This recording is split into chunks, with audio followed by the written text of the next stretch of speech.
Staring down an 8-page technical syllabus is overwhelming.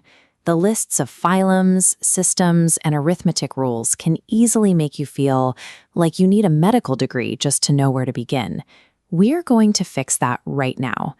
By the end of this video, we will convert this dense block of text into a simple, prioritized, day-by-day study schedule. To follow along, you need to gather 3 things: a printed copy of the syllabus, 3 different colored highlighters, and a blank notebook. Our strategy relies on what we call the complexity budget, specifically focusing on the 50-50 architecture of this exam. We are going to ignore the urge to memorize everything and instead look at the structural weight of the test itself. Passing the JKSSB exam requires strict resource management.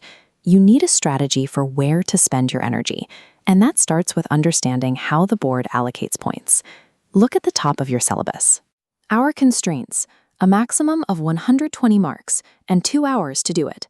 The board divides this equally, exactly 60 marks to the general aptitude section, and the bottom row caps the subject-related section at 60 marks. Many candidates with strong science backgrounds fall into a common trap here. They obsess over the dense veterinary modules and completely neglect the aptitude half, leaving 50% of their potential score completely unprotected. The math is clear.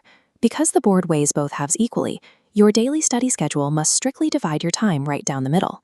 Within that 60-mark aptitude section, we need to sort our study targets into 2 categories: finite and infinite. Finite topics have distinct rules you can master quickly. Infinite topics have no boundaries. This breakdown of general English is a prime finite target. Notice the specific bullet points for articles, tenses, and pronouns. You can learn these grammatical rules once and reliably secure those marks. Next, look at the basic concepts of computers section. This is another highly predictable, finite target. Isolating topics like hardware and software, or MS Word and MS Excel, gives you a strict boundary for what you actually need to review. Moving to the numerical and reasoning block, look at the basic arithmetic list. Ranging from percentages down to simplification, these are straightforward formulas. To avoid burnout, adopt a slow drip strategy here. Practice just 1 mathematical concept per day. Contrast those with the general knowledge sections. This is an infinite trap. You could spend weeks reading Indian history and still miss a specific trivia question. Treat this section with light, consistent daily reading rather than deep, stressful memorization. To maximize your Part A score, hunt the predictable, rule-based topics first. Secure the guaranteed points before wandering into general history. Now we shift to Part B, the 60-mark subject-related half. This is where the dense scientific terminology lives.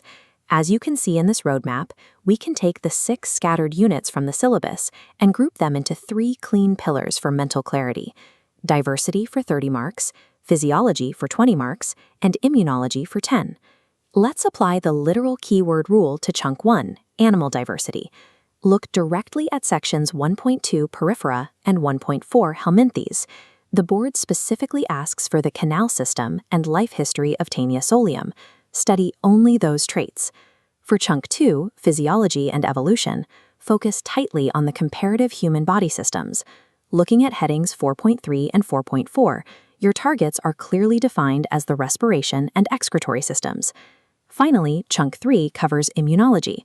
Reviewing sections 6.1 and 6.4, you will find highly specific cellular functions, like B and T cell epitopes and the structure of MHC.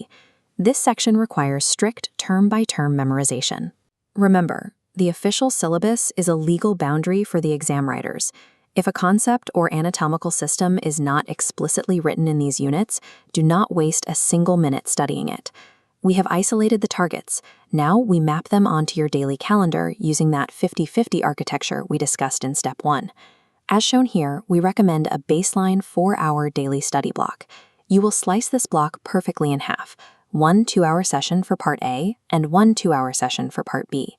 Within that 4-hour engine, spend your first hour on a single math concept, your second hour alternating between English and computers, and dedicate your final 2 hours to tackling just 1 technical module from Part B. Use your printed syllabus as a literal checklist. Crossing off those specific, isolated sub-bullets at the end of every 4-hour block builds serious momentum. The chaos is gone. You have the blueprint. Scroll down to the comments right now and tell us which specific subject module you are committing to crossing off your list today.